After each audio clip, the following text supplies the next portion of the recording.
Okay. You need a Red Bull? Are you awake or not? I think you need a Red Bull.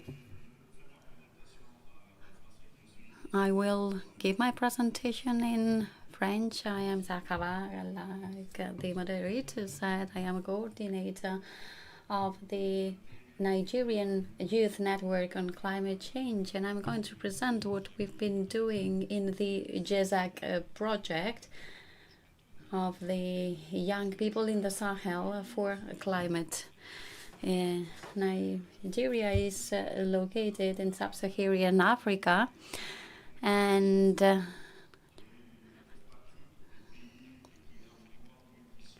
it is one of the countries that is heavily impacted by the climate change, with more than 1 million square meters, 2 times France, but 2/3 of the country are desert. So the temperatures are very high, 45 degrees in the shade, and even 47.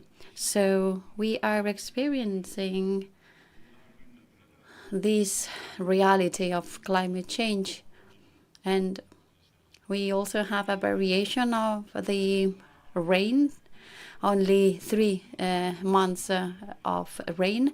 And apart from this, all the climate damage, there is a growth in the population. It has an impact on the resources.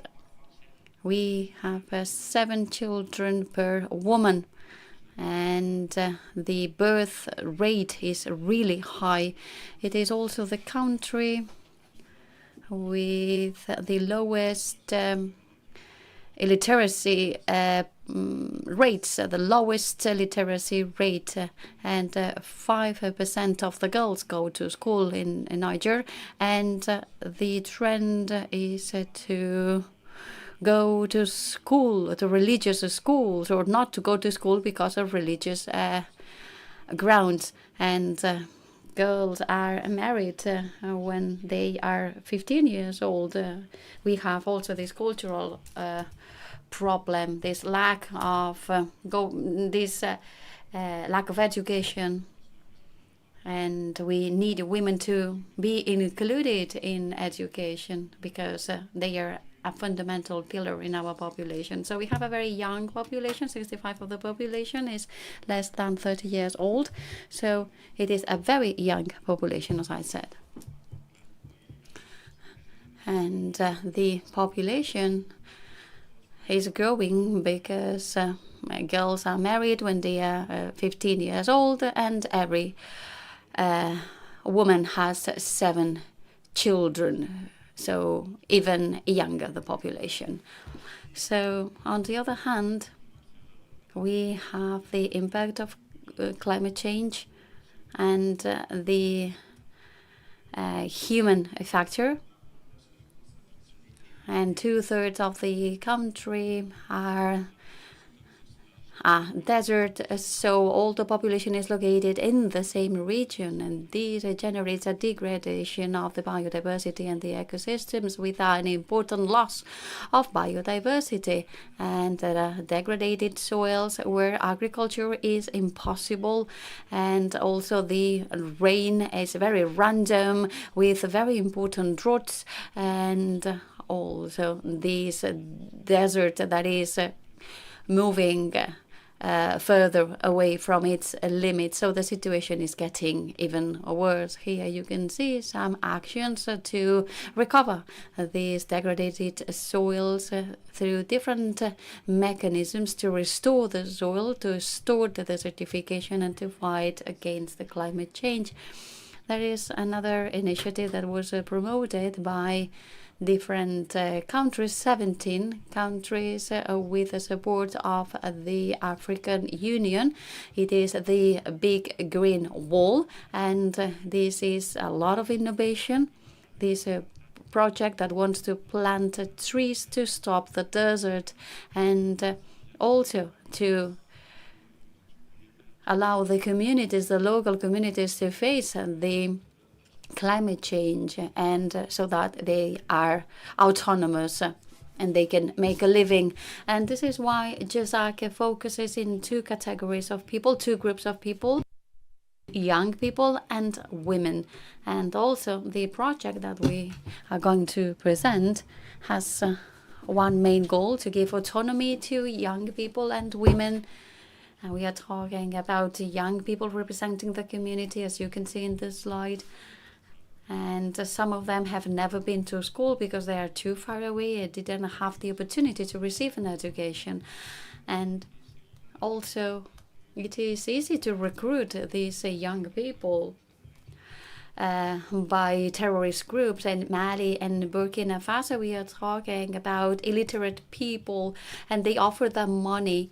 These terrorist groups, they offer them money, so they join these terrorist groups.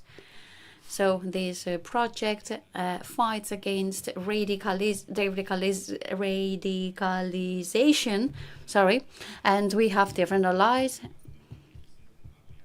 And we have also some partners or sponsors, and like Oxfam, ABEFE, we work with other communities and cooperatives that benefit from this project.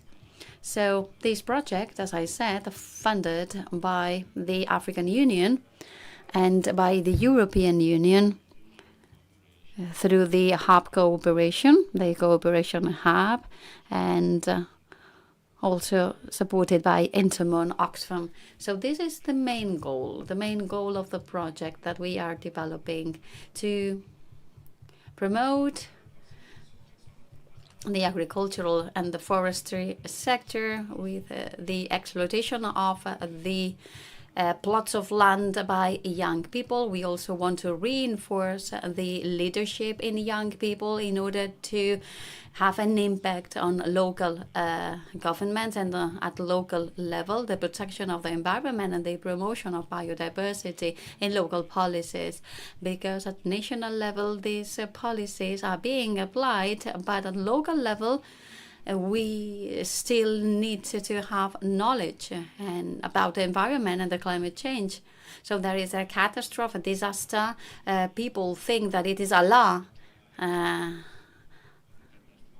who caused these disasters because they have sinned. So we can explain from a scientific perspective that this is the climate change. This is because of the climate change. And this is not related to sins or to Allah. And it is just human behaviors that have a negative impact on the environment. So this project includes a technology through blockchain technology, something that we all use, with the tool developed by Lobelia, our partners. And the agricultural sector has to be promoted because we want the green jobs to be successful in all the countries in the Sahel region. And we have trained more than 1,800 young people and women. We have replanted a great amount of square meters in these plots, as you can see, these cucumber fields. And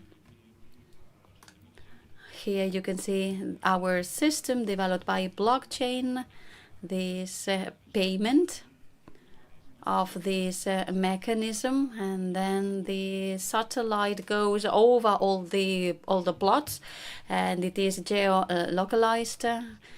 And as you can see,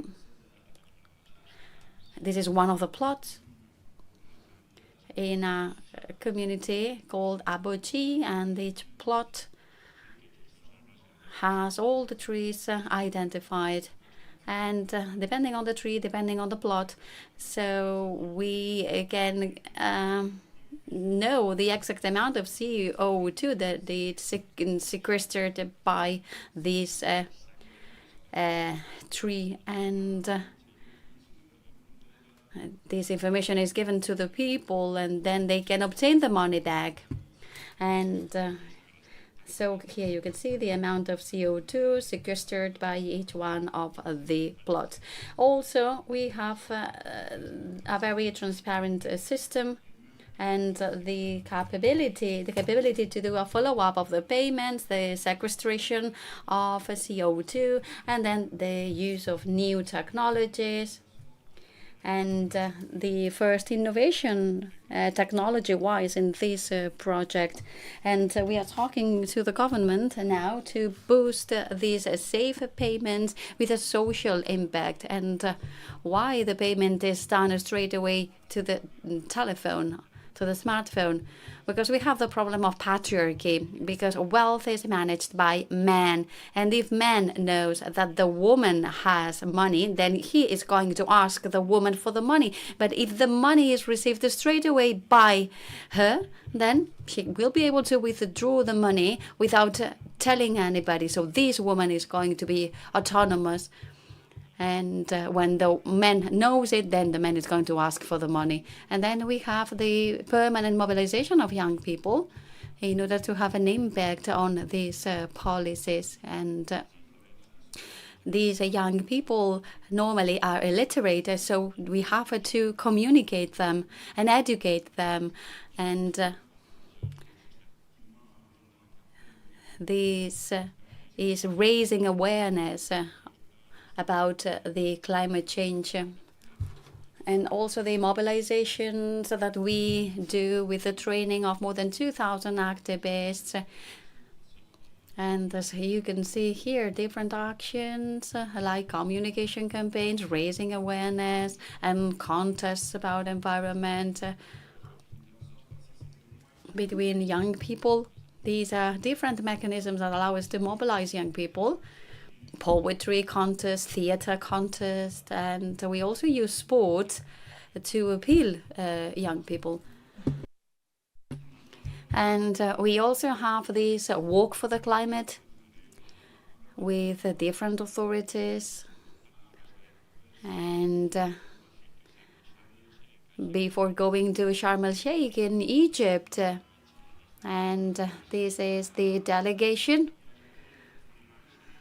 of this national march led by the international coordinator of this caravan, these young people doing this march to raise awareness about climate change. And then the participation of activists in the project in Sharm el-Sheikh for the first time, coming from different villages. They had never been on a plane, and now they were able to go to Sharm el-Sheikh, and also to express the urgency. So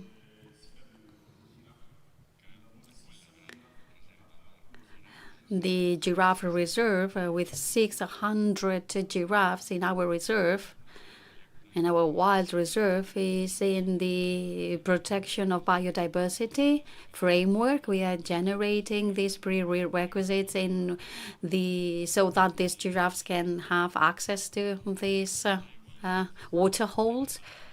And this giraffe is saying, I am so thirsty, I'm going to drink some water. So they need to have access to water to promote the protection of biodiversity. And here you can see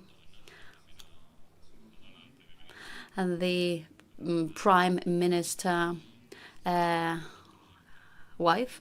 It was a project in the development, and we were awarded this important award from the coordinator of the United Nations. It was the first award we received in 2022, and I think that this project deserves to be applauded. So thank you very much. I think I did it on time. I give the floor back to the moderator.